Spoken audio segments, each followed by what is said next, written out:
नमस्कार, आप देख रहे हैं एमए न्यूज लाइव। अगर संविधान और आरक्षण को बचाना है तो इंडिया महागठबंधन के प्रत्याशी को चुने। पूर्व एमएलसी एवं राजद के वरिष्ठ नेता आजाद गांधी का एनडीए गठबंधन पर निशाना। कहा, प्रधानमंत्री कब क्या बोलेंगे कहना मुश्किल है। एमए न्यूज लाइव के लिए नीरज कुमार की विशेष रिपोर्ट पटना से। की बात किया जाए तो पटना में जो है प्रत्याशी एनडीए के रविशंकर प्रसाद हैं, जबकि इंडिया महागठबंधन के प्रत्याशी डॉक्टर अंशुल अभिजीत हैं और चुनाव प्रचार अब चरम पर है। तो क्या लगता है सर, ऐसे में पटना में क्या कुछ होगा रिजल्ट? देखिए, पटना की जनता महान है। पटना एक ऐतिहासिक स्थल है, देश दुनिया में इसका एक स्थान है। जिस कंस्टिट्यूंसी का नाम पटना साहिब गुरु गोविंद सिंह जी के नाम से पड़ा है, गुरु गोविंद सिंह जी का जन्म है वहाँ, और उस जगह से इंडिया गठबंधन के प्रत्याशी अंशुल अभिजीत कुमार जी हैं। रविशंकर जी का कहीं कोई हमको आता पता नजर नहीं आ रहा है। जो स्थिति पहले रविशंकर जी का था, रविशंकर जी दिल्ली में रहने के अलावा उनका पटना में कोई जनता से संपर्क आज तक नहीं हो सका। जनता उनको नकार दिया है, कोई लेना देना जनता से नहीं, इसलिए जनता सोचा भी। अंशुल अभिजीत का जो है हवा चारों तरफ से बह रहा है। देश की इस क्षेत्र की गरीब गुरबा जनता, जो सामाजिक न्याय की जनता है, तमाम लोगों ने मन बना लिया है कि अबरी का पंजा छाप जो कांग्रेस के प्रत्याशी हैं हम उनको देंगे। आप राष्ट्रीय स्तर पर जो देख रहे हैं कि राष्ट्रीय स्तर पर एनडीए की हालत काफ़ी खराब है। कांटे की टक्कर हर जगह। जिस तरह से पहले हर हर मोदी और घर घर मोदी का नारा लगता था, अब की बार लगा 400 पार, वो बंद हो गया नारा। आप देख रहे होंगे कि कोई सब भाड़े पर टट्टू बट्टू को लोग ला रहे हैं, और जो है कहीं कोई इसका विजन नहीं है। बिना विजन का कोई आदमी अगर चुनाव लड़ता है तो हमको लगता है कि देश और दुनिया का सबसे बेवकूफ़ आदमी है जो बिना विजन का चुनाव लड़ता है। कांग्रेस ने 41 विजन दिया, 41 एजेंडा दिया है, जिसमें सबसे महत्वपूर्ण है कि गरीब महिलाओं को 8500 रुपया महीना उसके खाते में जाएगा। कोई साधारण बात नहीं है। हम गैस सिलेंडर का भी दाम को कंट्रोल करेंगे। जो 400 रुपया जो था, हम छोड़ के गए थे, हम वहाँ तक लाने का काम करेंगे। हमारा एजेंडा है 1 करोड़ लोगों को नौकरी देने का। इसका भी काम कांग्रेस पार्टी सरकार करेगी अगर सरकार बनती है महागठबंधन इंडिया का। तो जो इसका विजन है, विजन के प्रति लोग काफ़ी देखते हैं। लोगों का रुझान जो है इंडिया महागठबंधन के प्रति है। इंडिया महागठबंधन ने चारों तरफ समझिए कि अपने बलबूते के बल पर, देखिए कांग्रेस का पैसा भी लोगों ने सीज कर दिया। देश की स्थिति को कहां से कहां लेके चल गया कि आज रिजर्व बैंक को शेयर मनी देना पड़ा।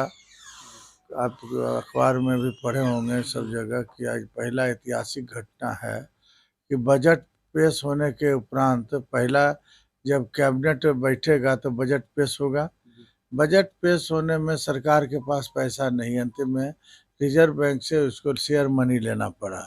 जो लाभांश की राशि है वो रिजर्व बैंक से लेना पड़ा कि हमको आप पैसा दीजिए, हमारे पास पैसा नहीं है। यह सिर्फ जनता की काली, जो जनता की कमाई है, गाढ़ी कमाई है, उस गाढ़ी कमाई पर जो है ये सरकार डिपेंड है। अपना इकोनॉमिकल डेवलपमेंट के लिए इन्होंने कुछ नहीं किया। जो रोजगार देने की बात हो या जिससे कि कौन ऐसा काम करे जिससे देश का इकोनॉमिकल ग्राफ डेवलपमेंट हो, सरकार इस मामले में फेल्योर रही। आप देखते हैं कि कहीं इसका कोई ओर छोर नहीं, कोई ठिकाना नहीं। वादा करने में और झूठ बोलने में ये सरकार मास्टरमाइंड है।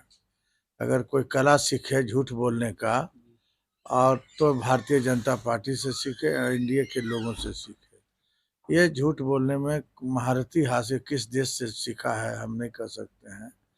कांग्रेस के लोग, राष्ट्रीय जनता दल के लोग, जो भी इससे संबंधित जितने भी पार्टी के लोग हैं, सब सीधे साधे लोग हैं। ये विकास की बात सोचते हैं, विनाश की बात नहीं सोचते हैं। यहाँ दिन भर इसका दिमाग घूरता है एनडीए का, कैसे किसको हम फंसावें, कैसे किसको हम जेल में डालें। तरह तरह का हथकंडा अपनाया जा रहा है। ये तो हम सुप्रीम कोर्ट को बधाई देना चाहते हैं कि इन्होंने कानून बनाया कि बिना कोर्ट के परमिशन से ईडी गिरफ्तार नहीं कर सकती है। अब मोदी जी का हालत काफ़ी खराब है। इस मामले में मोदी जी का हालत काफ़ी खराब है कि सुप्रीम कोर्ट का डिसीजन आ गया। तो अब ऐसे चाहेंगे ईडी के माध्यम से किसी को गिरफ्तार करा लेना तो संभव नहीं है। इसका टारगेट रहता है कि किसी तरह सत्ता हासिल करें। आपको अगर जनता के बीच में अगर आप काम किए हैं तो इतना पदयात्रा करने का क्या जरूरत है? इतना रोड शो पटना ऐसे जो सकरी गली कहा जाता है, उन गलियों में जो है भाड़े पर लोगों को ला करके अपना प्रदर्शन कर रहे हैं। अगर आप बढ़िया काम किए हुए रहते, हिंदुस्तान को ऊंचाइयों पर ले जाते, विकास के ऊंचाइयों पर ले जाते, तो आज ये स्थिति नहीं होती कि आप जो है रोड शो करना पड़ता आपको पटना ऐसे शहरों में। प्रधानमंत्री जी 2-2 दिन इधर पटना में रहे, फिर कार्यक्रम ये उनका। तीसरी बार हाँ आ रहे हैं हाँ पटना में। हाँ, इस तरह से हमको लगता है देश में ऐसा पहला बार हो है कि सारा टारगेट बिहार पर किए हुए है, समझे कि नहीं? इसकी हालात काफ़ी ख़राब है। आप देखिएगा कि इन लोगों की हालात जो है 100 से पार ये लोग नहीं करेंगे। ये 100 जो सरकार बनाने की बात कर रहे हैं, 100 से पार नहीं करेंगे। और अंत में मैं ये कहना चाहता हूँ कि ये भारत में इंडिया गवर्नमेंट की सरकार बनने जा रही है। इसमें कहीं दो मत नहीं। मोदी जी अपना आए थे खाली हाथ, कह रहे थे कि हम खाली हाथ आए थे। हमको तो लगता है कि उनका सूट इतना है, कपड़ा इतना है कि ट्रक से ले जाना पड़ेगा, जहाँ से भी आए हों।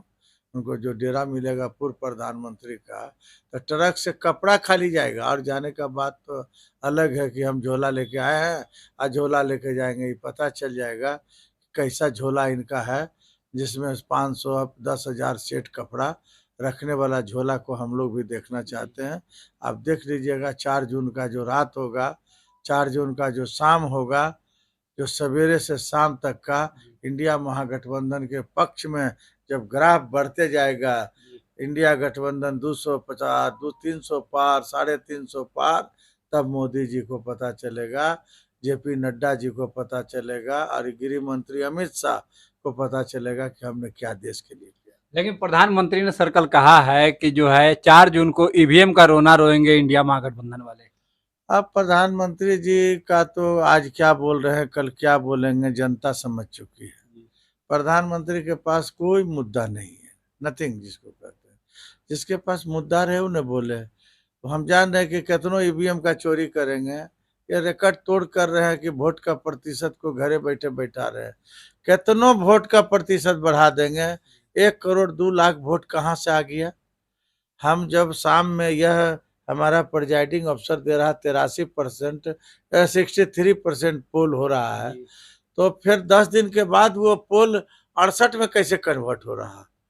ये सब नाटक नहीं चलने वाला है। जनता समझ चुकी है। कितनों चोरी नहीं डकैती भी करेंगे वोट का, तो कितना वोट जनता ने दिया है कि करोड़ 2 करोड़ से कोई फर्क पड़ने वाला नहीं है। जनता इस बात को समझ चुकी है। सर एक आखिरी सवाल होगा, पटना साहिब लोकसभा क्षेत्र की अगर बात करें तो पटना साहिब लोकसभा क्षेत्र में कहीं ना कहीं सर आपकी पकड़ काफी अच्छी है, और पटना साहिब लोकसभा क्षेत्र की जनता को क्या कहेंगे सर?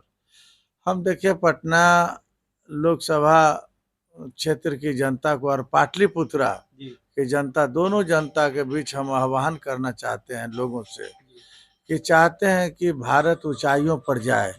जो नेहरू जी का सपना था, जो लालू जी की सोच थी कि सामाजिक न्याय की धारा को मजबूत करेंगे, देश में बेरोजगारी दूर करेंगे, देश में जो पलायन हो रहा है, दूसरे देशों में लोग रोजगार के लिए जा रहे हैं, मारे जा रहे हैं लोग, यहाँ कुछ रहा नहीं देश में।